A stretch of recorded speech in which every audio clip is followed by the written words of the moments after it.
नमस्कार दोस्तों, आज का हमारा टॉपिक है गोस्वामी तुलसीदास। मैं आपको बताना चाहता हूँ गोस्वामी तुलसीदास का जन्म सन संवत 1511 ईस्वी में, सन 1532 ईस्वी में बांदा जिले के राजापुर गांव में हुआ था।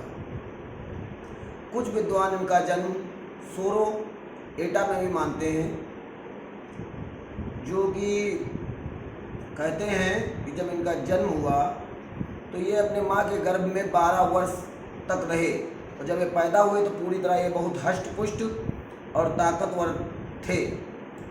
कुछ लोग मानते हैं अद्भुत मूल नक्षत्र में पैदा होने के कारण जब इनके माता पिता ने इनको त्याग दिया।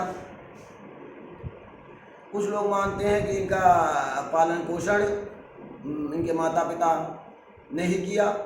इनके पिता का नाम आत्माराम दुबे और इनकी माता का नाम तुलसी था। जब ये पैदा हुए तो इनके मुख में पूरे 32 दांत थे और सर्वप्रथम इनके मुंह से राम निकला था। आपने देखा होगा कि जब कोई बच्चा पैदा होता है तो या उसके दांत नहीं होते और वो बोल भी नहीं पाता, लेकिन जब ये पैदा हुए तो इनके मुख में पूरे 32 दांत थे और इनके मुंह से पहली बार राम निकला था, इसीलिए कुछ इनका नाम राम बोला रख दिया। अद्भुत मूल नक्षत्र में पैदा होने के कारण इनके माता पिता ने इनको त्याग दिया। बाबा नारायण दास ने इनका पालन पोषण किया। कहा जाता है दीनबंधु पाठक की सुंदर कन्या रत्नावली के साथ इनका विवाह हुआ। ये अपनी पत्नी से अथाह प्रेम करते थे। एक पुरुष अपनी पत्नी से जितना प्रेम करता है उससे कई ज़्यादा ये अपनी पत्नी से प्रेम करते थे। एक बार इनकी पत्नी बिना बताए हुए अपने मायके चली गई और ये उसके वियोग को सहन नहीं कर सके और रात में उफनाती हुई नदी को पार कर अपनी पत्नी के पास जा पहुंचे। पत्नी ने ऐसी अवस्था में आया हुआ देखकर जब ये पहुंचे तो ये रात में नदी को पार कर पहुंचे हुए थे, और नदी को पार करने के बाद एक मुर्दे को इन्होंने नाव बनाया और नाव बनाकर अपनी पत्नी के पास जा पहुंचे। और पत्नी छत पर सो रही थी, तो छत पर जाने का कोई रास्ता नहीं था, तो कहा जाता है कि सांप को ये रस्सी समझकर पत्नी के पास जा पहुंचे। इतना ये प्रेम में वशीभूत थे।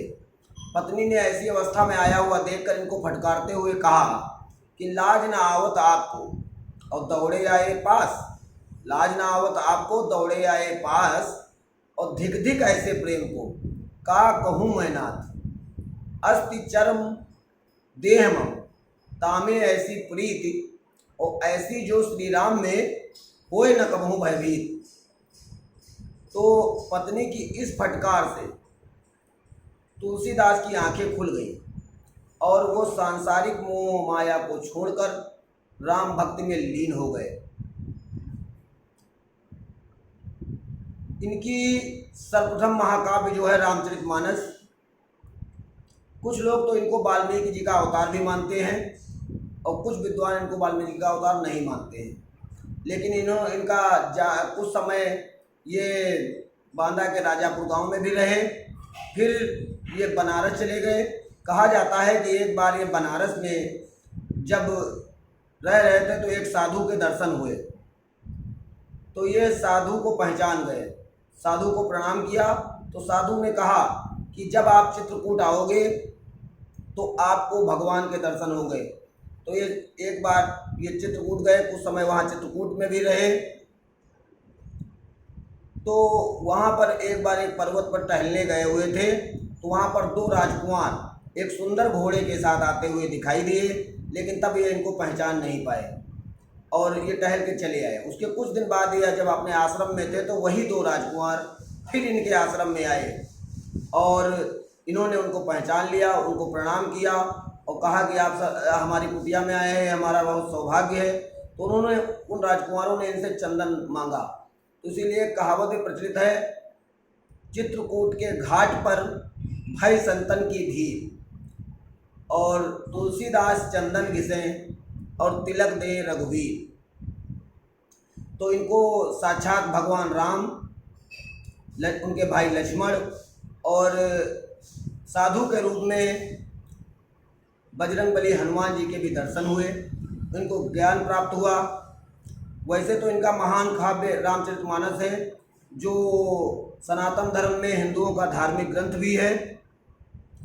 बाकी इनकी कुछ प्रमाणिक रचनाएं मानी जाती हैं, जैसे कि विनय पत्रिका, रामलला नाचू, वरवय रामायण, जानकी मंगल, पार्वती मंगल, दोहावली, कवितावली, श्री कृष्ण गीतावली और अन्य कुछ रचनाएं भी हैं।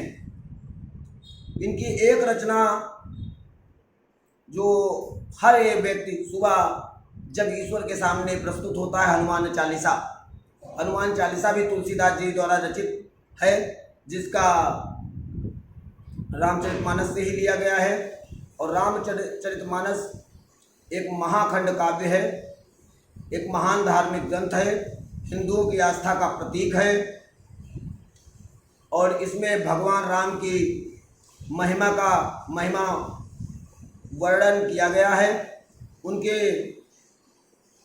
नीति पर चलने वाले मार्गों को बताया गया है। मनुष्य की समस्त समस्याओं का समाधान भी रामचरितमानस में निहित है। व्यक्ति के जीवन में जितनी भी समस्याएं आती हैं वो रामचरितमानस में निहित है। गोस्वामी तुलसीदास ने जो रचनाएं की वो समाज को प्रेरणा देने के लिए की। उनकी किसी भी रचना से समाज में किसी को नीचा दिखाने का प्रयास नहीं किया गया। गोस्वामी तुलसीदास एक महान संत थे। इनका एक पुत्र भी था, लेकिन जो एक छोटी शैशवावस्था में ही मृत हो गया था, जिसका नाम तारक था। और हाई स्कूल या इंटर की परीक्षाओं में भी तुलसीदास का जीवन परिचय लिखने के लिए आता है। अगर मेरे द्वारा तुलसीदास जी पे जीवन पर थोड़ा सा भी प्रकाश पड़ पाया हो तो मैं आपसे विनम्र निवेदन करूंगा कि आप लोग मेरे चैनल को सब्सक्राइब करें, लाइक करें, देखें, कमेंट करें। बहुत बहुत धन्यवाद। जय हिंद, जय भारत।